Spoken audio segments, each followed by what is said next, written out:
Music Interview Corner. Hello from the Music Interview Corner. Last day of Rockharz 26 in cooperation with Rockharz 26, and I have for you Majestica. Hi everybody, this is Tommy from Majestica, and as you said, I hope you're doing all right. Hello there, hello there. Is it Joel or Joel? Joel. Joel, I'm sorry I fucked that up, No, but this is no Joel. worries. Yes, you know. Or in Swedish, it's Joel. Joel, yeah, like Yeah. June, right? Like, yeah, same pronunciation. More or less, but for the international audience, Joel.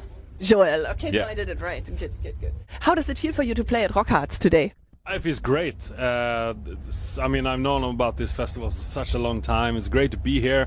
And the backstage area, I don't know if you see much of the backstage area. It's mostly wood in the back here. But it's an open field with a bar and a cottage like this for backstage. It's so nice. Everybody's super nice. And it's a lot of people in the crowd. So I'm very excited to play heavy metal here. Do you want to add anything? No, just 2 hours left and we're super excited. Me too, I will try to see your gig. I have interviews, but I will sneak out to see you. Yeah. Do some interviews in the crowd maybe, and you can just stand like this and... Oh yeah, right. Well, Oh, I'm just gonna tell Feuerschwanz and Doro, I'm sorry, I have to watch Majestica, but maybe later, next year. No, it's okay. Fans will understand. Definitely. They will Yeah. understand. And you have an amazing new album. I mean, it came out last year in February, but it's still new, and it's called Powertrain. We have it also here on your beautiful... yeah, Powertrain, really enjoyed that album. It was so fun to record, and I think that everybody likes it. It's songs for everybody on that album. So we're really happy about that release. So good. I agree with Joel. It's a great album, and I am very happy. I'm very proud of it, and it was a fun album to work with. It took a lot of time, but you can hear it in the result that it took a lot of time because it's a good one.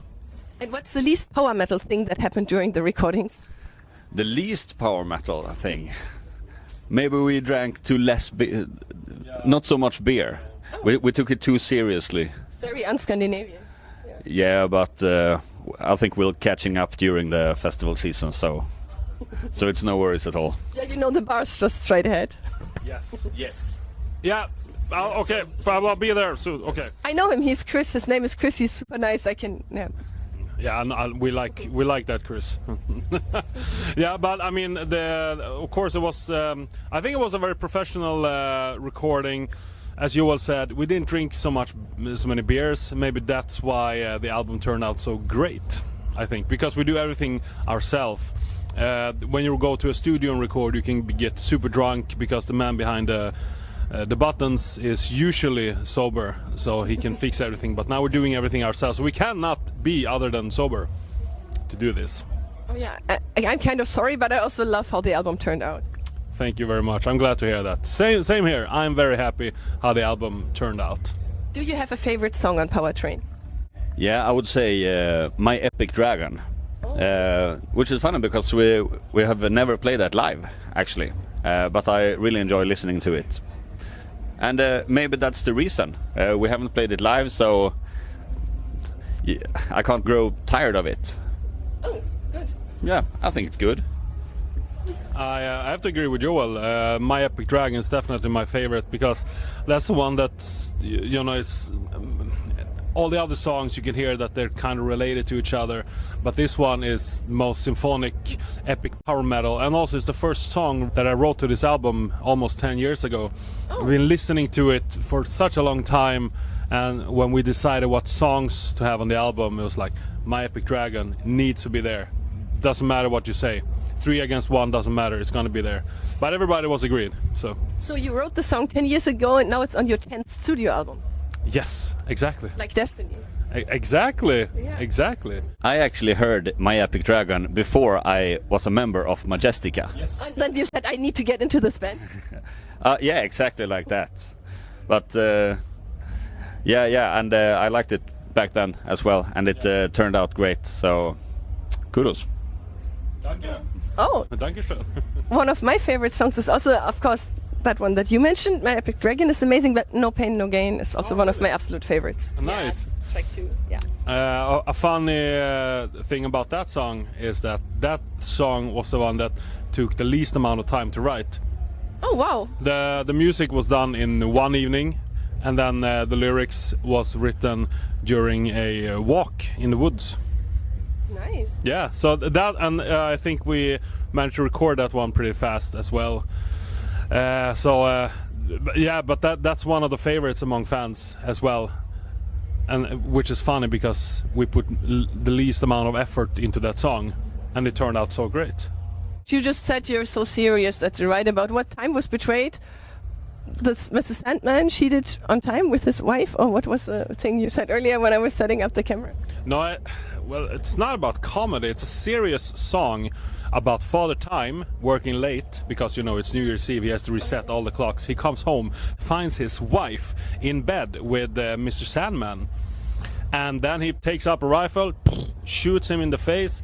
And of course, it's close to New Year's Eve, so it's also close to Christmas. And of course, Father Time can't have any witnesses, so he kills Santa Claus and his reindeers, and then he lives on his own and becomes a drunk. And this is a very serious issue we really need to talk about, and we do talk about it in the song Father Time, Where Are You Now, from the album Above the Sky. Yeah, that would be my question. How much comedy do you need to write great power metal, and how many beers do you need to write great power metal? Well, for that song, we didn't need any beers at all. Also, one of those songs that was written long time ago. I think I wrote that song in 2010, and then 9 years later it was released on the album. I think writing about comedy, when you add some comic elements, I don't think you need to be drunk. It just comes to you natural, you know, how you are as a person. And as you can see, I'm not a very serious person, even though I'm drinking regular black coffee with no vanilla flavor or anything like that. Yeah, it's very serious, I know. But comedy comes from within, and I think so many bands, they sing about, you know, darkness and evil and metal and steel and stuff. I think we should have more happy and, you know, happy themes. Maybe not super happy, but more comedy, because people love that. I love that. Yeah, I can only agree. I just blacked out for a bit. No problem. It was a lot to take in. Yeah. Yeah, a lot to take in, but as you said, we're a serious band, and we're singing about serious current events like dragons, Vikings, Father Time, trains. Power trains. Yeah, exactly. So like we just keeping up with the current times. I would like to come back to Power Train. Yes. So, if your album would be an actual train, like the Power Train, where would it go? To Valhalla or outer space, or through the nearest wall? I think it would go through space and time. No, I think it would go travel in time, back and forth, because we have so many elements in our songs that come from different eras. We have modern power metal, we have old school power metal. We travel back and forth all the time. So I think that's what our power train would do. Cool. Definitely. Like a DeLorean power train. Exactly, like a DeLorean. Oh my God, you have this. This is one of my absolute favorite movies of all time. Same here. Yeah, and maybe the power train represents a person's life. You know, it's different genres and different stories on the album, but also it's one of the things of the album is it's not a concept album, but it is a concept album. Yeah, you can hear that clearly. Yeah.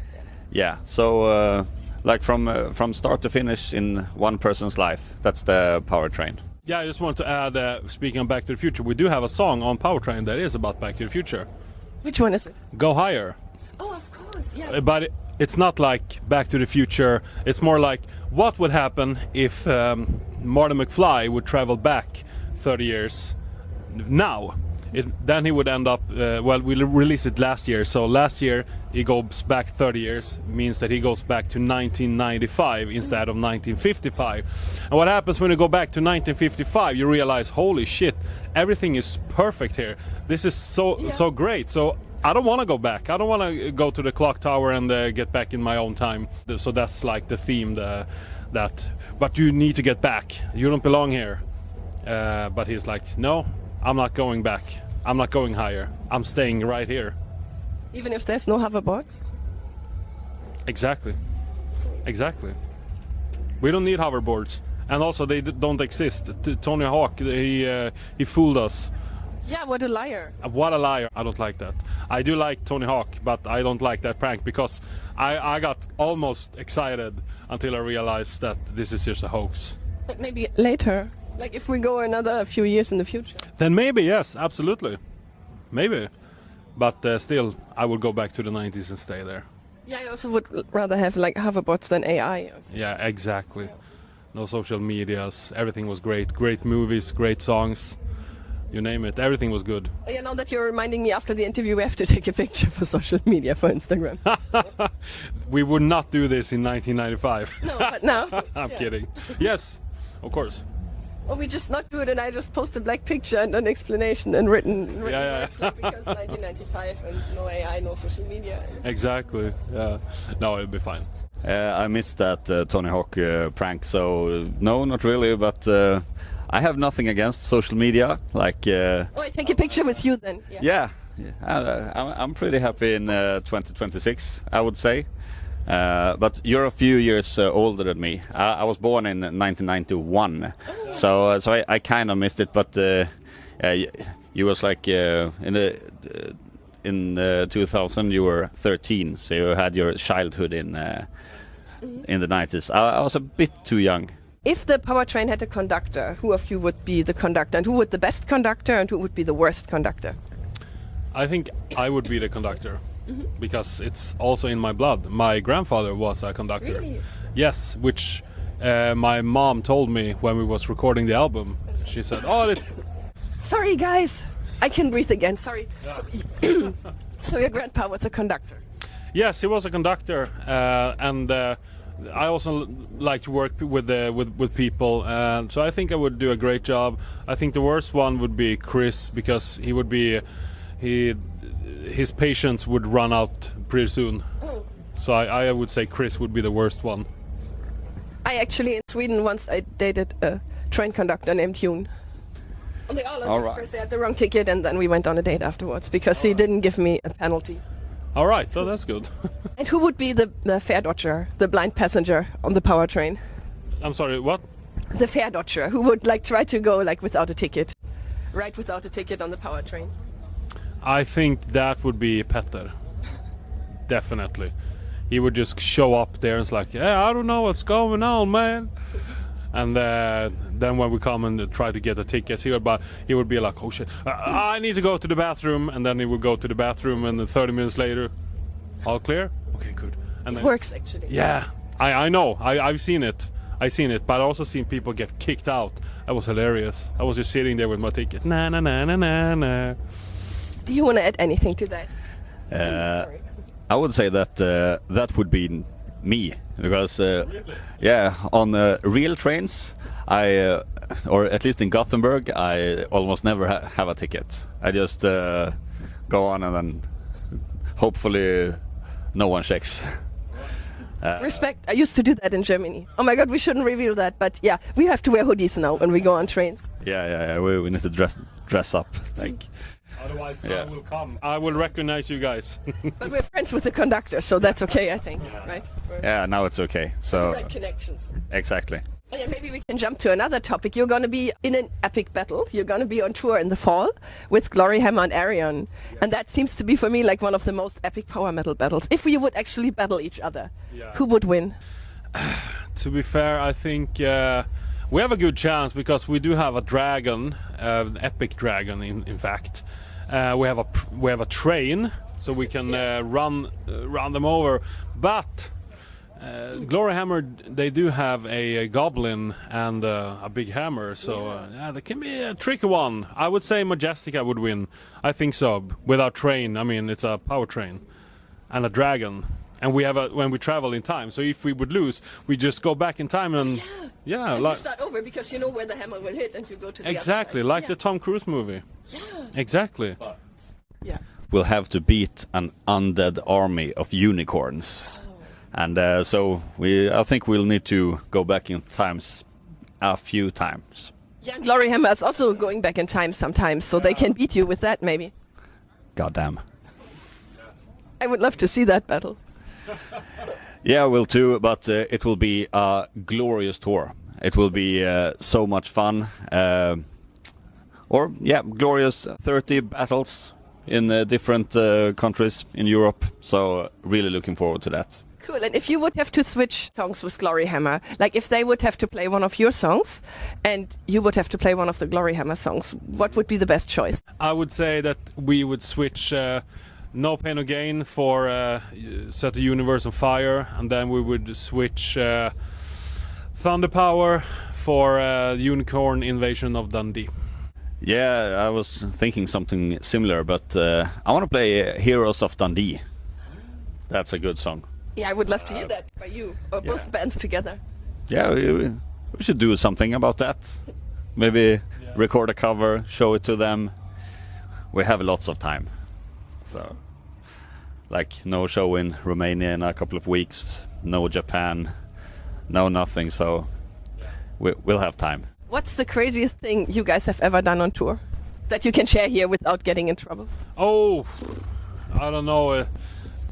It's been so many crazy things that it's hard to pick one. I mean, there's stuff you've done yourself, stuff that happens by accident that you can't control. But for example, one of the most crazy things that I have done was with Sabaton, and that was when people put money on the table and a bottle of hot sauce and drink it, and you get $140. So I did that.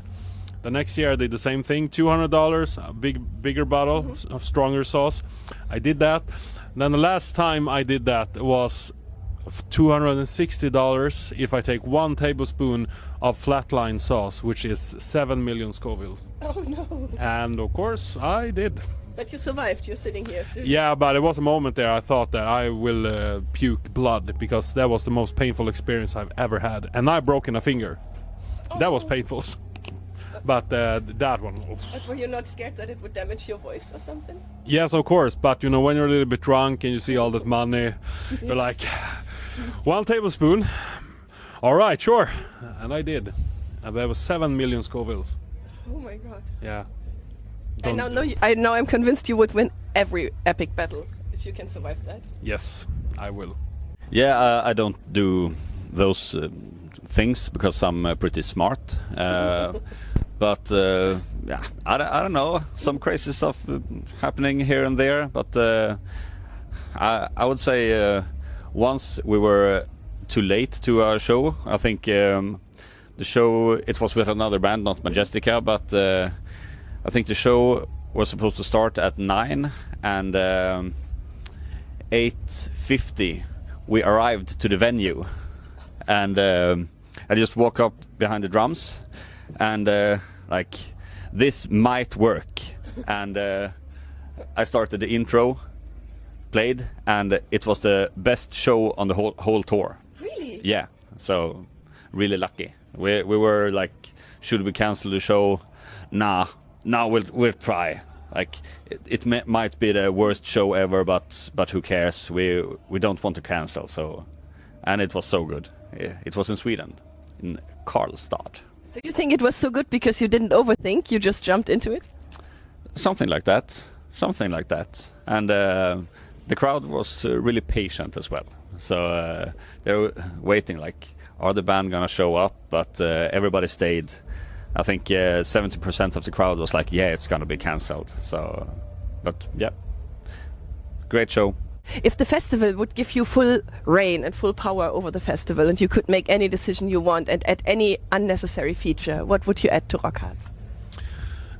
Well, to be honest, I haven't seen so much yet to know what to add and what to change, because we literally got here, got some food, and then we did this interview. So I haven't seen so much. The things I've experienced so far has been great. Great backstage, great people, great food. Maybe some Diet Pepsi in the cafeteria. I mean, we have a bar here, so I think we have.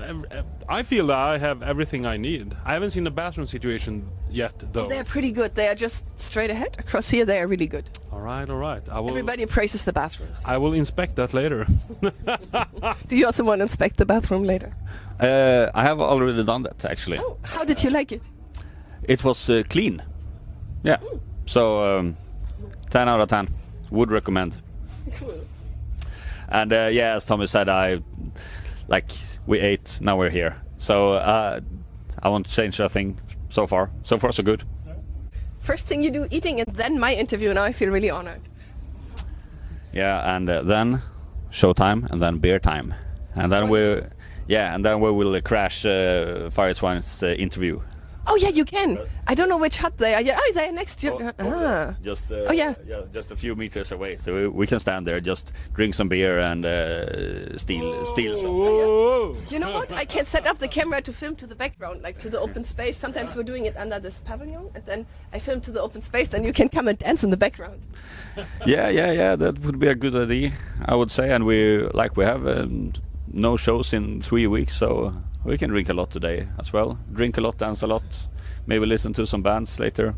So I'm looking forward to inspecting the festival area as well.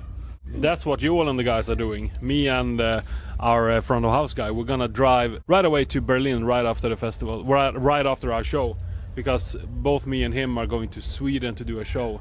Oh. So we need to take a flight as soon as possible to go back to Sweden. Oh, but that's so cool. What kind of show is it? It's a festival called Time to Rock, where he will work with a band called Dynasty and Dominum also, I think. And I will play in this thing. It's like a tribute thing for Gary Moore. So me and together with two of Gary Moore's own sons, we will play some of his songs together with other musicians from Soilwork and Reach and Jolene Turner's old keyboard player. We're gonna do a tribute show to Gary Moore and rehearse tomorrow. So it's a bit of a hurry to get to the airport right after this festival, but we will manage. But that's so cool, and you probably know the Gary Moore conspiracy theory, like all the cool power metal songs, like, oh, they're gonna hate me, but Halloween, I Want Out, all of those are based on Gary Moore's Out in the Fields. I can imagine that they are, but I haven't thought about I Want Out, but now when you mention it. Yeah, if you listen to them back to back, it is so much. I always say I want Out in the Fields, like as a joke. But fair enough. Well, A New Beginning is Out in the Fields. Oh yeah. Our song in A New Beginning is very much, and also we cut out a part from the song that made it more very much like Out in the Fields. But that's so you made A New Beginning without Out in the Fields. Exactly. Yeah. So yeah, that's cool. It's a great song. It was the first song I heard that made me want to start playing guitar. So I mean, it's a great song. Yeah, it's one of my favorites also. Oh, nice. Do you want to say anything to your fans before we end this interview? Just thank you. Like we see you in the front row at every festival. So thank you for showing up, and also thank you for this interview. Oh, thank you guys for being so kind. It's what we do. Oh yeah. Maybe we can do another interview when I'm in Berlin, and then I will be able to breathe properly and stuff. Yeah, definitely, absolutely. Of course, you're always welcome. Then we do this again, and to you guys, I want to say thank you for watching. Don't forget to follow and subscribe this fantastic lady here, and I will see you in the front row on every festival and every show that Majestica will do. Oh, then. Thank you so much, Tommy and Joel. Joel. Like Joel, then sounds like Christmas. No, sorry. But thank you both so much, and goodbye from the Music Interview Corner.